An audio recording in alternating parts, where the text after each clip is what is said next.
This is Hannibal here from the HannibalTV.com, and this is going to be a deep dive podcast on one of my closest friends in the wrestling industry that I knew since 2011 and helped me out greatly, not just in wrestling, but in health. He obviously passed away on Wednesday night after many months in the hospital. To start this off, I'd just like to say Steve Austin paid tribute to him on TMZ. DDP, who had donated $500 to his GoFundMe, paid tribute.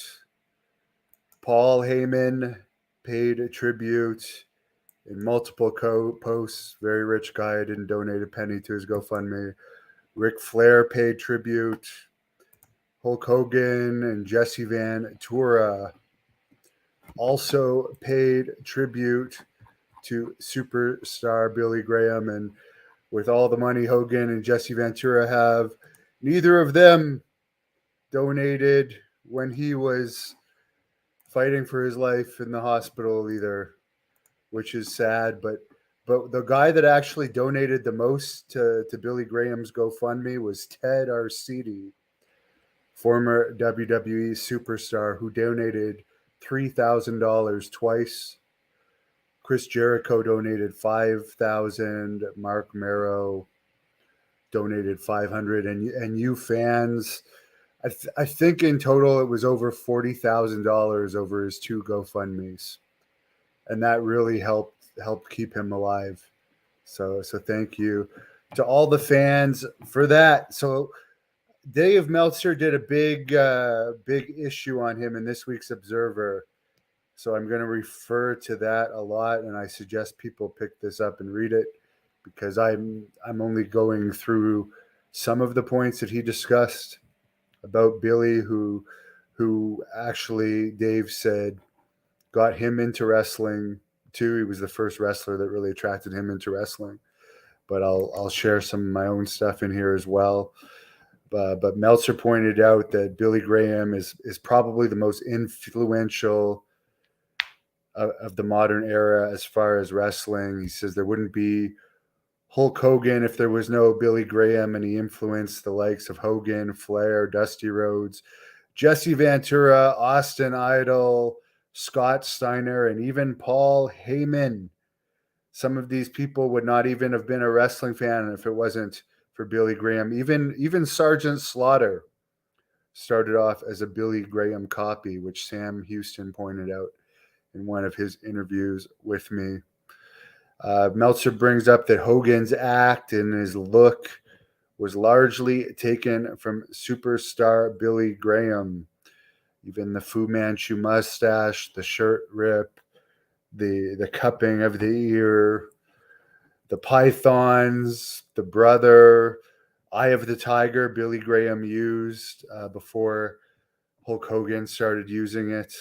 Jesse Ventura, who, by the way, I asked Billy who he's most proud of all of his followers, and he did mention Jesse Ventura, former governor and movie star. Jesse was always on good terms with Billy and always admitted that it was Billy that got him into wrestling, which he talks about in his Ain't Got Time to Bleed book extensively. They even reunited at one point after he was governor of Minnesota. But since I knew Billy in 2011, they hadn't seen each other. Hulk Hogan saw Billy the one time in 2013, which is on the Hannibal TV, their final meeting, which, by the way, was not a surprise. I arranged that. I talked to his security before. They talked to Hogan about it, and they let Billy come and see him. It was a very brief talk, and to my knowledge, they had no communication after that. Ric Flair, although I'm going to guess Billy or Valerie had his number, to my knowledge, hadn't seen Billy since the Hall of Fame days. Billy Graham's first wife, Bunny, gave Ric Flair his first dye job, and Ric Flair used to pick Billy up from the airport, be basically his gopher when Billy would be in Minneapolis and Ric Flair was just getting into the business.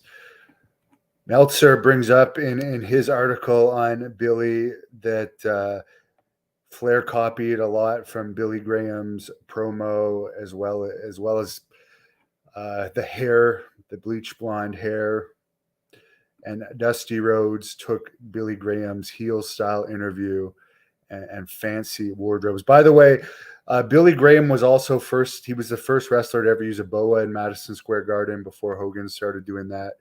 And if you look at the 1980s, when Billy was in Japan, he had the black beard with the dyed Fu Manchu, which was the look that Hogan usually later used as a heel in the NWO.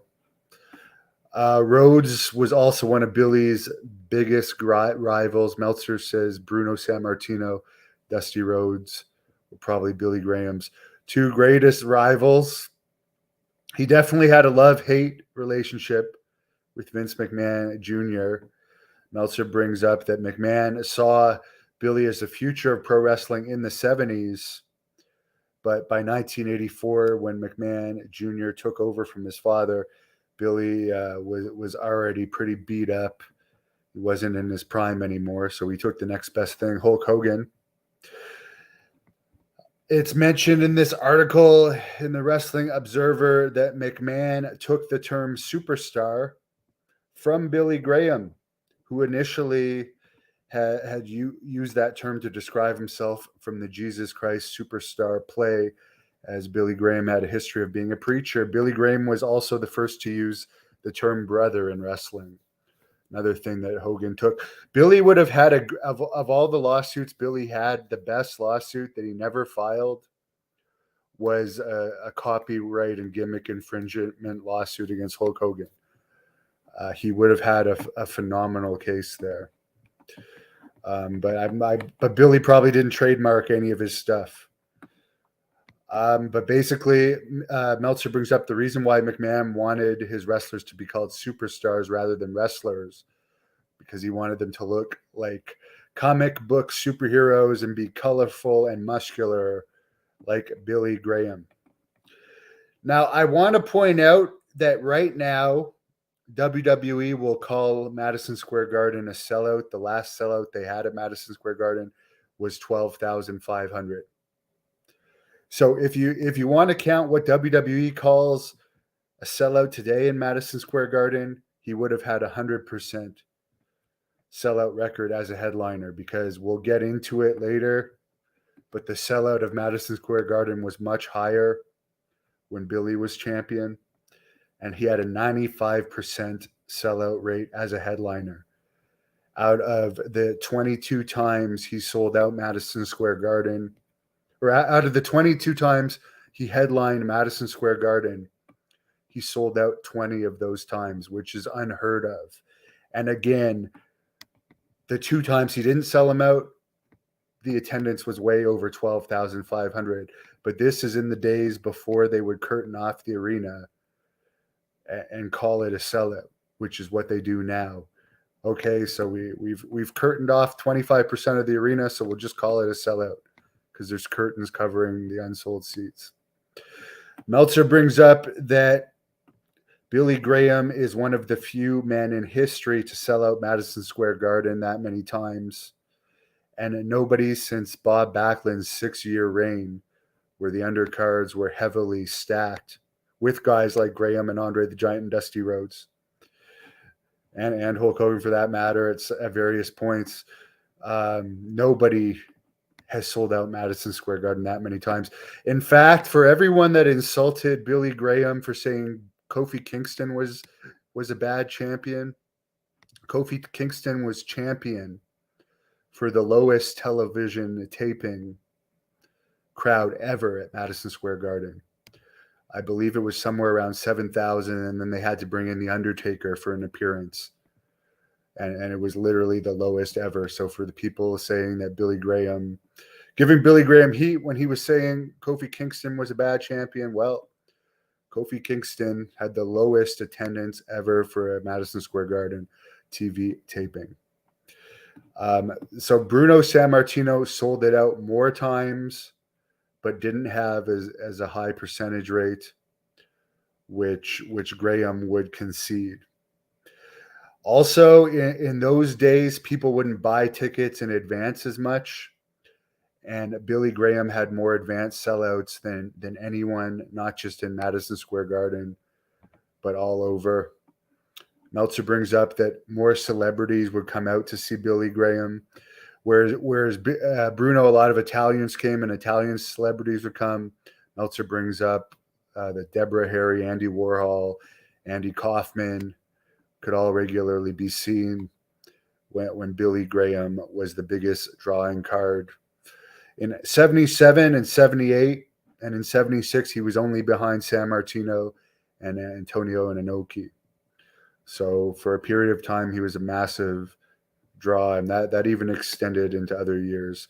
Meltzer brings up that when he fought Harley Race during a thunderstorm in Miami at the Orange Bowl in a title versus title match, 12,000 people still came in a thunderstorm to the outdoor arena. Of course, his real name was Eldridge Wayne Coleman. There was numerous times where he died in his life. And Meltzer brings up that he went into a massive depression after he had to lose the belt to Backlund, and that Howard Finkel said that he never heard crowds louder than for Bruno and superstar matches in the Garden. Just 2 days before Billy had to drop the title to Backlund, they had a record ticket sale in Philadelphia that was only outdone by WWE in the modern era for very large events. But 2 days before he dropped the belt, they had 19,500 tickets sold way in advance. And at this time, the news would rarely report on wrestling, but they had to do news reports saying, do not come to the Spectrum. It's sold out. However, there were still traffic jams, and over 6,000 people were turned away despite actually advertising, do not come to the Spectrum. It's sold out. 6,000 people above the 19,500 still tried to get in. And Meltzer brings up there's no telling how many people they would have drawn if that event had taken place in a stadium. The night before he dropped the belt, Graham sold out against Ivan Putski in the Pittsburgh Civic Arena, over 16,000 fans. So you can imagine why Billy Graham would be depressed. I mean, this guy was on a roll, extremely hot, but because Vince McMahon Sr. was set on making Backlund champion, he switched the titles despite Billy Graham's popularity. Meltzer brings up that Billy Graham popularized the steroid body in wrestling. However, there were bodybuilders and wrestlers that used steroids in wrestling before Billy Graham. However, his popularity certainly increased the level of people taking steroids. Meltzer brings up that his rematches chasing Bob Backlund for the title were huge draws, and he would face Bruno Sammartino and Dusty Rhodes on the undercard of Backlund headline shows to help get the draw up for Backlund as champion. Him and the Sheik were the top two champions or top two heel wrestlers of the 70s as draws without question. Meltzer brings up that as a person, Billy Graham was charming and likable most of the time, but some of the times he did go through periods where he was grumpy. The way Meltzer describes it is it was like he was possessed by demons at times. I've experienced his mood swings, but I can tell you this overall, and this is why I've stuck by him throughout the years, is like, yeah, maybe 5% of the time he can snap on you. he can get really mad sometimes. He is in a lot of pain, especially in the last decade plus of his life. He was in a hell of a lot of pain. So I understand why he got mad. And Meltzer even brings up he was living destitute for most of the past 30 years. Since the 90s, like this guy had so many health issues with his body. He was not working. He was basically doing autograph conventions here and there. And his wife Valerie, I think she works at a department store, but like, and for some of the time they weren't living together. But I can tell you, um, I think I saw him 4 or 5 times total, and most of those times I saw him for multiple days at a time. At one point, he was living in like an extended stay hotel, and this was a really rundown hotel. I'm telling you that. There's one interview I did at this extended stay hotel, the Billy Graham face-to-face interview. I mean, Meltzer mentions that in the 70s, in his best year, he may have made about 200,000 a year, may have made about 90,000 a year in the AWA. But basically, since the 90s, he was making little to nothing, and he wasn't as active in the 80s. And in those days, if you didn't work, you didn't get paid. So he was definitely living very poor, but he wasn't a big money guy. He really wasn't a big money guy. As I mentioned, the last time I talked to him was in December. Dark Side of the Ring was doing the Abdullah the Butcher Dark Side of the Ring, and they interviewed me for it, and they wanted to interview Billy. But Billy was so sick, even though he needed money to pay his medical bills, he turned down the Dark Side of the Ring offer. He had been hospitalized since like the end of December, beginning of January. He lost more than 80 pounds. He had infections of his ear, skull, sinus cavity. He did have skin cancer and diabetes. He lost part of his foot a few years ago due to diabetes. He was battling kidney and organ failure and had been on kidney dialysis, and also had COVID for a period of time when he was in the hospital. I mean, a lot of the wrestlers that he influenced became massive stars. He had hepatitis C, which he believed was from years of doing double blood matches. And he wrestled Abdullah the Butcher 9 times, by the way. And for those people, I mean, when Abdullah the Butcher gave me Hep C, which was proven in court, he cut me after cutting himself with an infected blade. And that was proven in court in both Canada and the US. So I had 100% proof. It was on tape of him doing it, and the blood records. But I mean, there's a lot of people that Abdullah wrestled that got Hep C. I mean, some that have been public are Billy Graham, Jacques Rougeau. I know Bushwhacker Luke had it for a period of time.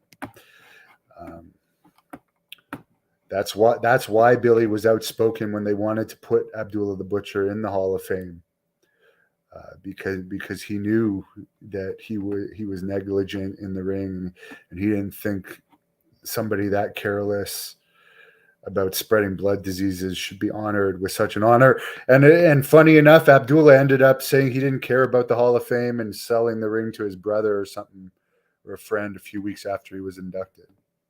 And Abdullah said, I only got $5,000. The payoff should have been higher. And keep in mind, Abdullah never wrestled one match for WWE, never wrestled one time in Madison Square Garden. So that's why Billy had an issue with it. Meltzer brings up, and Billy, I've done numerous interviews with Billy Graham on this channel. The playlist is in the description.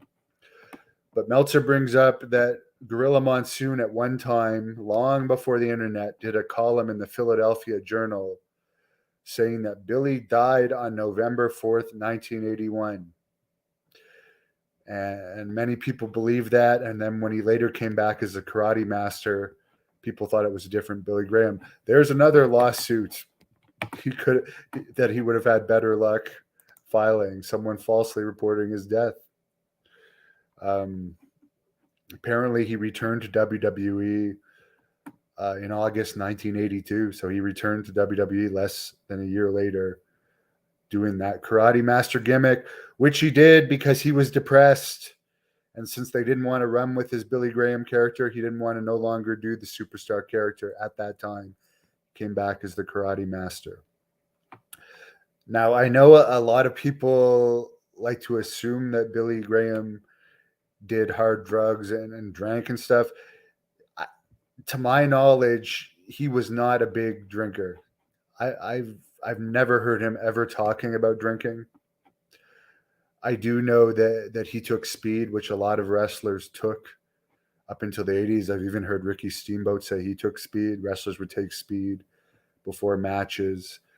He took uppers and downers, Billy, and he was in tremendous pain. So various times he was addicted to pain medication. But he, to my knowledge, and for a while I talked to him nearly every day. He never once brought up doing like cocaine or anything like that to me.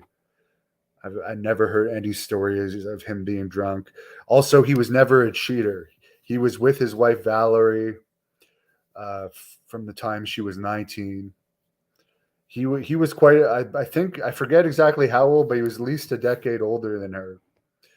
But he never ever told me. And wrestlers will brag about cheating, especially wrestlers from that era. I mean, look at Ric Flair. He never shuts up about, like, he's been married 5 times and he claims to have fucked 10,000 women, had sex with 10,000 women. Like he brags about being a cheater. That's a common thing in wrestling. I've never heard any stories about Billy Graham cheating on his wife. He was always legitimately religious. He may not have acted as a good Christian at all times, but he was very religious, and he was going to church very close up until the end, until his pain got really bad. But I'll tell you guys one story. Like when the last time I saw him in 2019, I think there's some Mexican restaurant he liked to go to, and he refused to like let me help him walk or anything. But like from the car to the door of the Mexican restaurant, he had to stop, and it took like 2 or 3 minutes for him to catch his breath. Then he walked to the front entrance of the restaurant where the hostess was, and he had to catch his breath again, even though there was no line. So like, this guy was a fighter. He wouldn't give up until the end. And he was in a lot of pain and was having serious heart problems. As I said, he got out of breath extremely fast. Meltzer brings up that Billy was a high school track athlete who at one point was training as an Olympic decathlete. He competed in boxing and bodybuilding. His Madison Square Garden debut was actually boxing as a heavyweight boxer as Wayne Coleman. Madison Square Garden, where he got $150 payoff. He was Mr. Teenage America in 1961. He won Best Arms at the 1975 Mr. America contest while he was in WWE. He tried out for the Calgary Stampeders in the CFL, ended up getting traded for the Montreal Alouettes, where he played in numerous games, and then was eventually trying out for the Oakland Raiders, I guess. And during a training camp in 1968, he tore his Achilles tendon.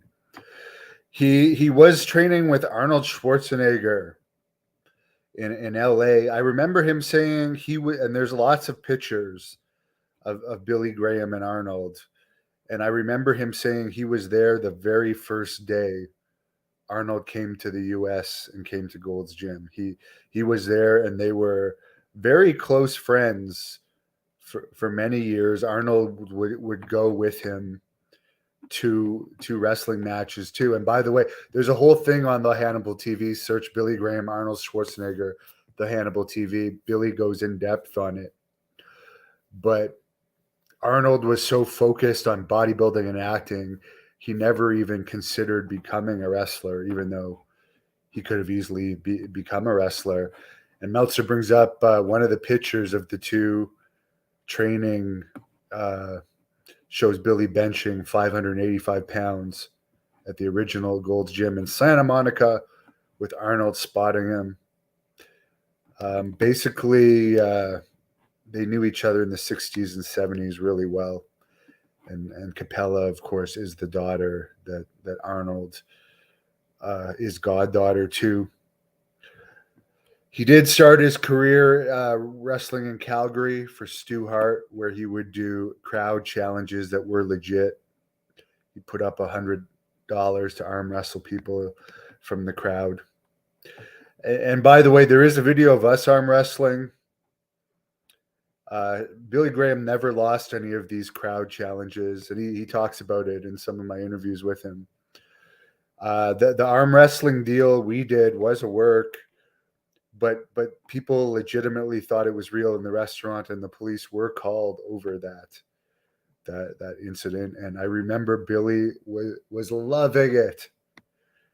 He was just laughing, and he's like, "That's heat, man. You know how to get heat." Like the restaurant booed me, and it was just funny. I just remember how happy he was, because I stormed out of the restaurant after, and I remember texting my cameraman saying, "Okay, I'm at the McDonald's down the road," for them to pick me up, and the smile on Billy's face. He just thought it was hilarious that so many people in the restaurant thought that I was legitimately this crazy person. Like, he was laughing the entire drive home, which, by the way, I did pay for Billy's meal that night, and it was a delicious meal. And the next time he came back into that restaurant with Valerie, they remembered that he blamed it all on me being crazy. Billy met Dr. Jerry Graham in the 70s, who helped get him booked with Roy Shire, and Roy gave Billy Graham his Billy Graham name. He had previously been Big Wayne Coleman in Stampede. Jerry thought that the Graham brothers tag team would work. And I know later Dusty wanted to do a Billy Graham versus Eddie Graham feud in Florida, but unfortunately Jerry Graham had a lot of personal issues, and it didn't work out. So Billy ended up teaming with Pat Patterson and had a lot of success in that territory before moving on in 1972 to the AWA, where he feuded with Vern Gagne. And that's when he started using Superstar Billy Graham. Before that, he was just Billy Graham. In the AWA, he started using Superstar. He would draw huge crowds against Vern Gagne and the Crusher. And this was a boom period. And this is when he started using his catchphrases and rhymes. Vince McMahon brought him back to the WWE in 1986 during the Hogan era, when his hip was pretty much finished at this point. However, even at this point, late in his career, he managed to sell out Madison Square Garden against Butch Reed on a show that Hogan was not on, so he drew that himself. He later became the manager of Don Morocco and was an announcer. He announced the very first SummerSlam '88. And I do remember my first introduction to Billy Graham, and I told Sam Houston about this, because I had no idea who he was as a kid, but in the late 80s, WWE put out a best of the WWE Volume 17 video. And Billy Graham commented the Sam Houston versus Big Boss Man match. And what really stood out to me as a kid was Billy. I don't know if this is how you pronounce it in the US, but in Canada, you call cement. But Billy kept referring to it as Sam Houston's out on that cement floor. And he kept saying cement. And like, for some reason, it really stuck with me. So that was my first memory of Billy Graham. And at one point, Sam Houston was selling onto Billy Graham's knee. And Sam Houston told me, Lanny Poff told me, Rocky Johnson told me. So many of the and Rocky wasn't an undercard his whole career, but at one point, Rocky told me he was an undercard when Billy Graham was a big star, and Billy Graham did not have an ego. He would treat undercard guys the same as he would treat big stars, and he never thought of himself as a superstar. He didn't kayfabe fans, by the way, either. And I'm not saying this is good or bad, but in the 70s, it definitely would have been considered good. But if he saw fans on the street, he would sign autographs. He would shake hands. You can even see him as a heel. He would shake hands on his way to the ring. So he was always a nice guy. He would never like be a dick to anyone in real life as far as the fans. By the 90s, his health and liver were failing due to Hep C. He ended up getting the liver of a 26-year-old girl named Katie that added probably about another 20 years onto his life. After falling out with Vince McMahon in the early 90s, he made amends with them in 2004, and they inducted him into the Hall of Fame, same class as Jesse Ventura. They put out a book and DVDs of him. Triple H inducted him into the Hall of Fame. Another multimillionaire that didn't help him at all as far as GoFundMe when he needed medical help, even though WWE is making more revenue than ever, but whatever. The book, written by Keith Elliott Greenberg, won the best pro wrestling book of 2006. His DVD didn't sell that great. His cut for the book and DVD was only about $20,000. By the way, they've put out many wrestling figures of him since then, and at one point put out a shirt. Graham was very close with Eddie Guerrero and the Guerrero family, and was put in charge of Eddie Guerrero's funeral. There was an issue that WWE did not want Chavo Mondo and Hector Guerrero, who, by the way, I'm interviewing soon, and I'll ask Hector about this, at Billy's Hall of Fame induction, and Billy made a big deal that he wanted Chavo Mondo and Hector there, and they ultimately got there. At Eddie's funeral in 2005, Eddie passed away, of course, and Billy was put in charge of it. He gave everyone time so it wouldn't go too long. Chris Jericho went over his time. This caused a huge falling out with him and Jericho, where Jericho bashed Billy in his first book, something that Billy took very, very personally. They eventually made amends. And Chris Jericho, as I said, donated $5,000 to Billy Graham's fund.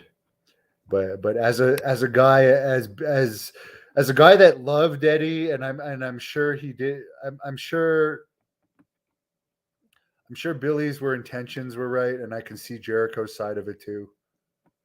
I couldn't at the time. When Billy first told me about this, I was very offended as well, because I read what he said in Billy's book. And the other thing about why Billy was so mad over the years, because Billy showed me he had saved fan letters where fans of Billy's were reading Chris Jericho's book and were sending him these letters about how offended they were about what Jericho said about him in his book. I forget exactly. It was like calling him a has-been and alluding that he never did anything in the business. So Billy, of course, he's very poor at this time, has a lot of health issues, and he's getting this fan mail and stuff. So it's just really bothering him. But again, they eventually made amends. And another guy that Chris took a shot at in that book was Jacques Rougeau, who I think they've also made amends with too. And there you go. I got no issues with Jericho. I'm impressed with his success. I wish him the best, and I thank him for donating to Billy, because it really did help him. Everyone that donated helped him huge. Apparently, and this is Billy never told me about this. He did tell me that there was talk of him being brought back as a regular character. And for a while, they did skits with him and I think the coach at house shows. For a little bit, they definitely used him in the Northeast around the time he was in the Hall of Fame. But Meltzer says that for a while they were paying him $2,000 a month to do various jobs for them at WWE, and they wanted him to manage Dave Bautista. And I know he was a big fan of Bautista.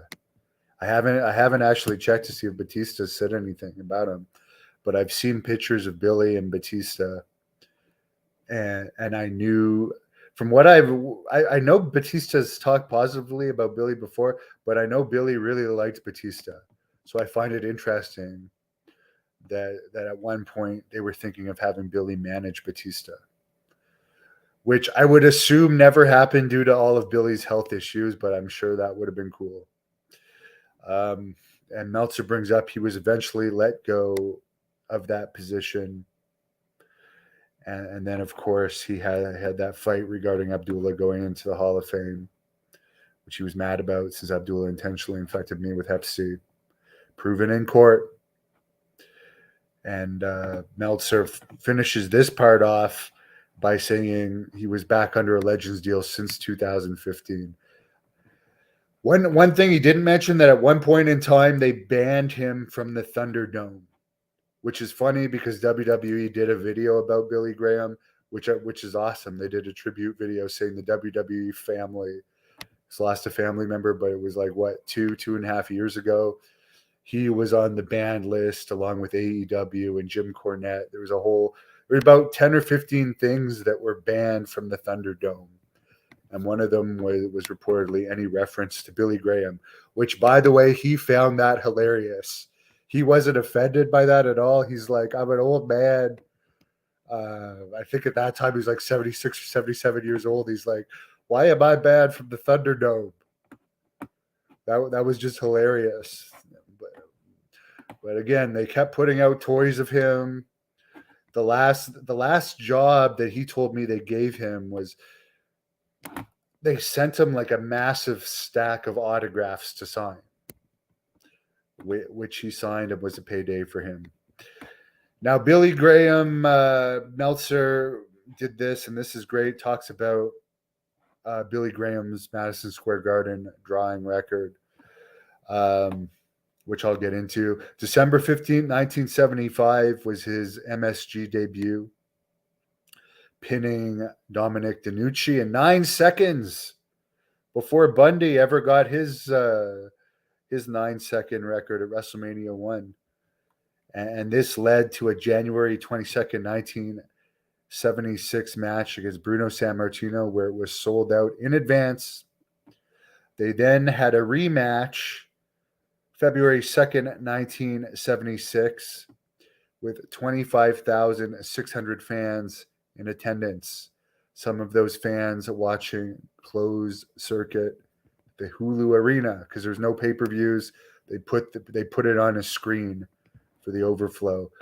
Then March 29, 1976, the following month, sold out Sammartino and Tony Parisi against Graham and Ivan Koloff before 21,000 fans.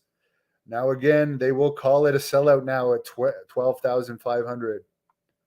In 76, a sellout was 21,000.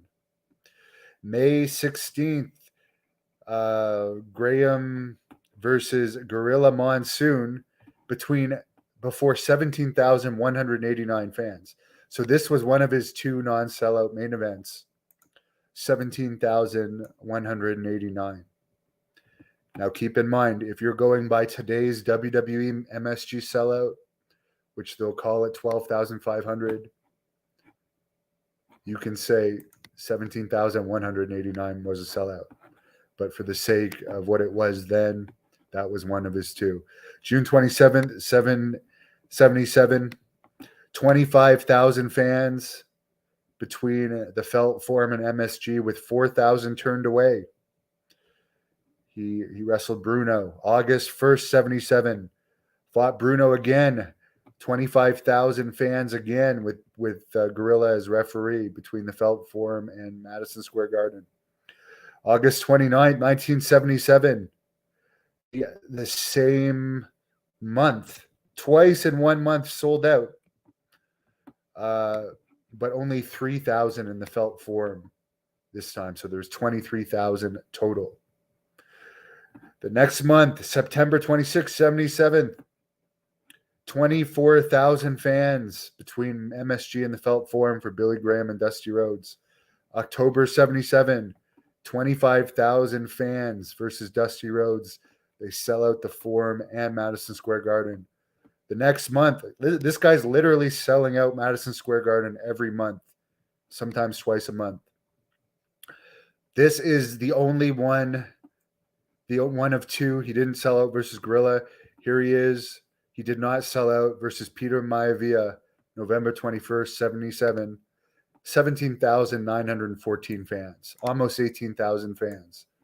So again, far above the 12,500 that WWE will call an MSG sellout today, and still 10,000 more plus than Kofi Kingston drew for the SmackDown taping when he was champion. December 19th, 1977, he sold out against Mil Mascaras, 24,000 between the Felt Forum and MSG. January, the following month, rematch against Mascaras, another sellout. February, Backlund winning Graham for the title was sold out in both the Forum and the Garden. March 20th, rematch against Backlund, 24,000 fans, sold out MSG, nearly sold out the Felt Forum. April 78th, sellout again, Madison Square Garden. Backlund beats Graham. 25,000 fans, sold out both the Forum and the Garden. July 24th, 78, Graham beats Rhodes. 24,000 total between a sellout of the Garden, near a sellout of the Felt Forum. The next month, August 78th, Rhodes beats Graham. Sold out Madison Square Garden, and the Felt Forum was almost sold out. October 78, San Martino beat Graham, sellout. October 4th, 82, Graham returning as a Kung Fu Master, sold out Madison Square Garden. November 82, Graham again sells out MSG as the Kung Fu Master. December, another sellout versus Backlund as the Kung Fu Master. And then October 16th, my birthday, 1987. This was just before he was pulled from active wrestling. He sold out Madison Square Garden. Oh, and this is very interesting. This was the largest crowd in Madison Square Garden in over a year, since August 25th, 1986, which included Hulk Hogan wrestling Kamala, Harley Race, and the One Man Gang. So Hogan did not sell out against Kamala, Harley Race, or the One Man Gang, but Billy Graham against Butch Reed sold out Madison Square Garden in 1987, long after his prime, with a legitimate sellout of nearly 20,000. Mike D tips $5. Can I contact Rick Martel? I've been busy with the Great North Wrestling events, and the death of Billy Graham really took a toll on me, but I'll get to it.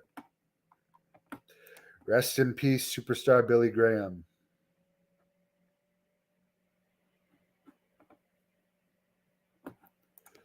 Tom, R.I.P. Billy Graham. Desmond.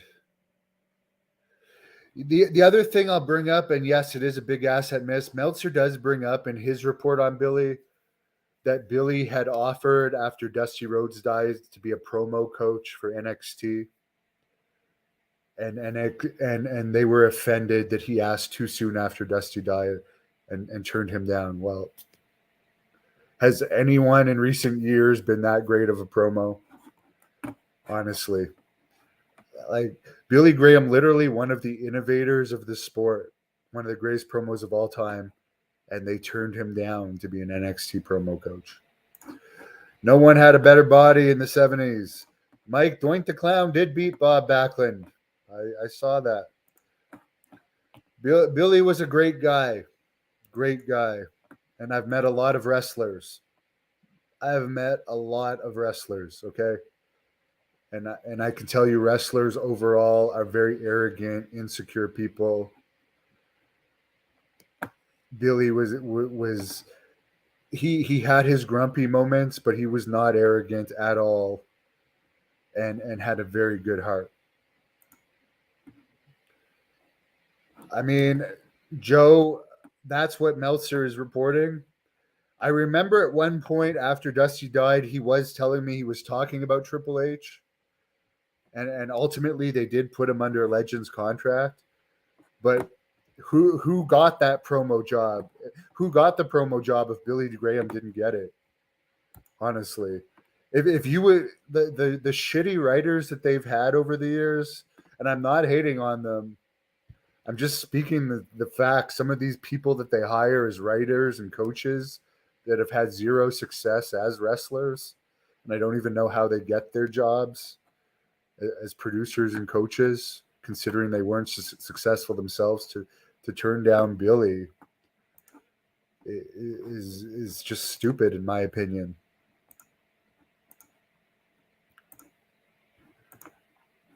Billy Graham will be greatly missed. And by the way, I can tell you that Billy was very sad when Dusty died. I remember it. And by the way, I'll also say it. I posted a whole podcast that John Paz did just a couple of days ago with Billy Graham talking about Dusty Rhodes. You can search that on Hannibal TV. They talked almost an hour about Dusty. Like at one point in time, they were very, very close friends.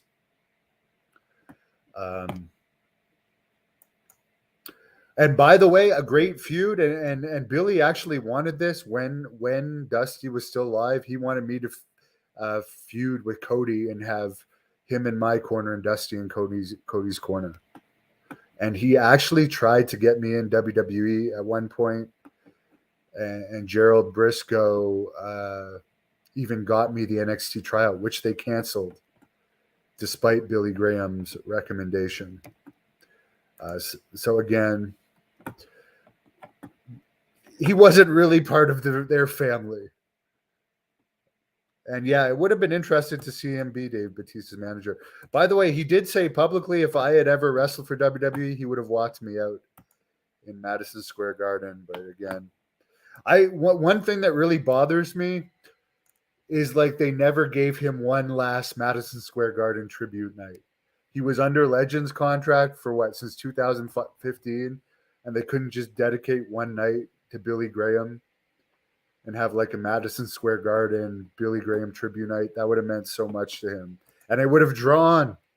They would have come out to see Billy one last time. I helped him at the WrestleMania in 2013 at WrestleCon. I was there all 3 days with him. And he had massive lines. Someone doesn't even remember Bob, but remember Superstar. I think Bob, although he had some good matches with Slaughter and Valentine, and I guess with Patera, I never really saw the Patera ones. I found Backlund, although I have great respect for him, I liked him best as Mr. Backlund. I never thought he was any good.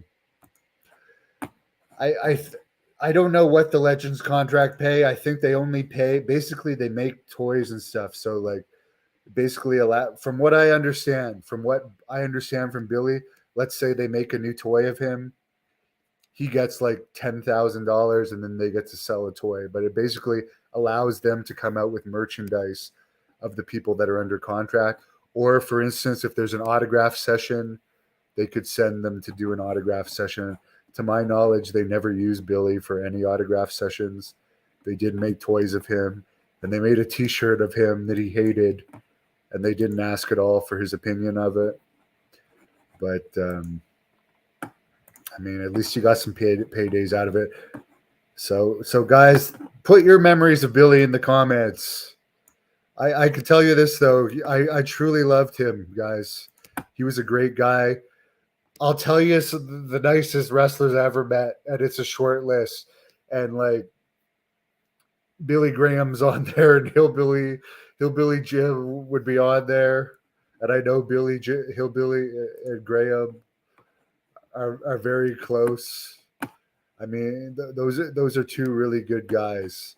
I mean, those are the first coming to mind. I'm sure there's others, like, but those are two of the guys that didn't care about money, and were legitimately nice, and like I could tell like we're really genuinely good human beings. I'm sure there's others, and if I'm forgetting some, I mean, I'm not saying the others were horrible. I'm just saying that Billy Graham and Hillbilly Jim really stand out to me as two really nice guys. Stephan Bonner's more of an MMA fighter than a wrestler, but Stephan Bonner was also really nice, and we did lose him last December. I mean, he was a great guy as far as being not greedy and nice and not arrogant at all. So thanks for joining me on this. Put your memories in the description, and God bless you, Superstar, and God bless you, Valerie. And it was a pleasure and an honor knowing you. Thank you for watching the Hannibal TV. Please like this video if you enjoyed it, and click the subscribe button to not miss any of our latest shoot interviews, match videos, or news updates. Follow us on Twitter